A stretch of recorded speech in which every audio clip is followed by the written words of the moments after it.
They say that there's an epidemic of social isolation and loneliness. So what we're trying to do is mitigate loneliness through togetherness programming, and that's what we do at Art for the Journey.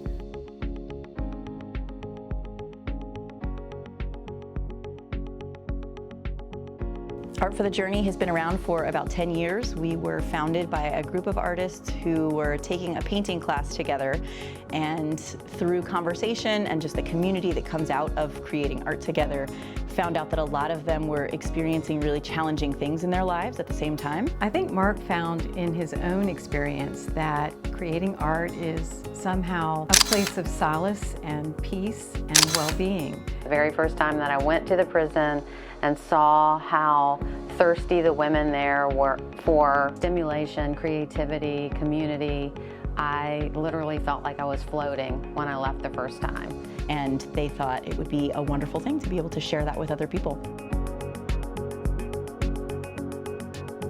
So it started with the women in prison, and then we sort of said, hey, I know a group of kids who really could use some art that are living in an underserved community. I know people that are suffering from dementia and Alzheimer's. Let's go serve them. And then it turned to veterans. Throughout all of these populations, we hear the same comments.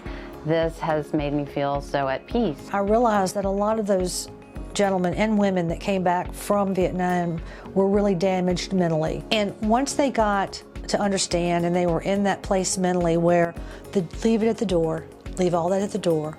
This is just an open canvas for you today. Halfway through the class, they're laughing, they're talking, they're carrying on conversations, they're chatting, the wall comes down and their emotions come out and they love it. And the good part about it is when they leave, they still leave their stuff behind the door, but they take all their happiness out that door. Oma is the Dutch word for grandmother, and Oma was inspired by that kind of relationship that a grandparent has with a grandchild. But it also stands for opening minds through art, and that's really what's happening. You pair two people together, you give them an art project to talk about, and something beautiful happens.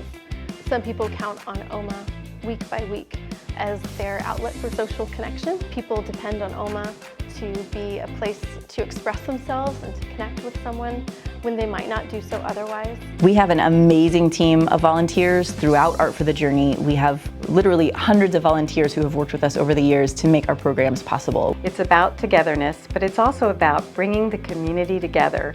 Young, old, black, white, socioeconomically different, all the differences. But we come together and we share this joyful experience. These relationships form, partnerships form, and even if, say, somebody leaves prison or leaves a recovery program, they stay in touch with us and want to keep volunteering because they saw the benefit of the program.